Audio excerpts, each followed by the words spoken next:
Here in Washington, those looking to unite the right are being met by demonstrators promoting unity.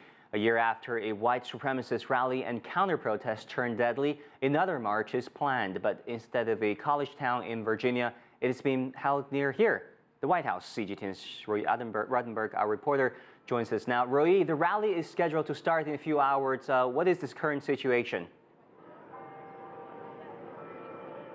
Right, so we're here in front of the White House, and the counter-protesters have already shown up.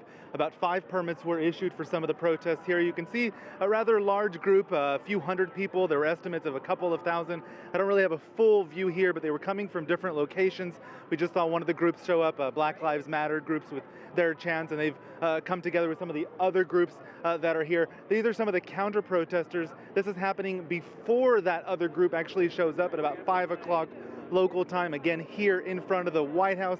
The area has been divided up, a heavy police presence. The trick will be to ensure that the two groups, of course, do not mix. That is where there is the biggest risk for violence. If we could just swing around this way, you can see that there's a large security perimeter here that's been closed off. Police lining here 16th Street, which leads directly up to the White House, a main thoroughfare in Washington, D.C., and of course closing off several blocks in different directions. This has become an anti-racism rally. This has become an anti-fascism rally, parts of it anti-capitalism, pro-immigration.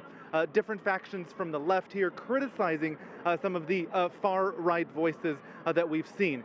This rally will soon be over in the next few hours, and the other rally will arrive here. It's already started in Virginia. That is the Unite the Right Rally 2. Unite the Right happened last year in Charlottesville, Virginia. That rally, after the rally, turning deadly, of course.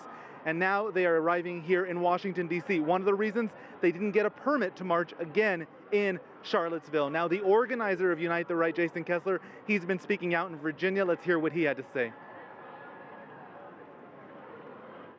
I've been living in a city where, because of my viewpoint, I've been attacked, and I haven't been able to go out and do my protest activities in a very long time.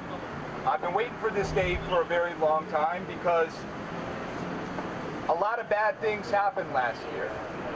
A lot of people got hurt on all sides, and I'm going to talk about that some. Now, the Unite the Right in its permit application said they expect between 400 and 500 people. No doubt the counter-protesters will outnumber them. Roee, is President Trump at the White House while this is happening?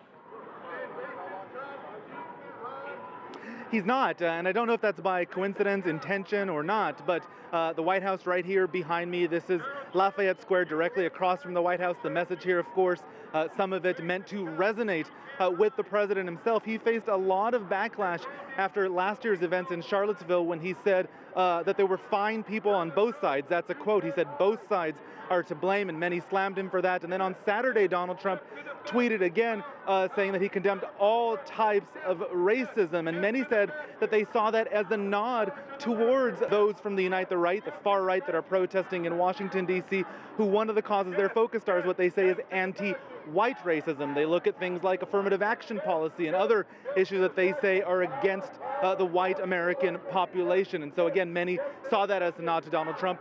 He's not here, but no doubt he will hear some of these comments. The rally 1 year after Charlottesville. Our reporter Roee Ruttenberg reporting from the White House.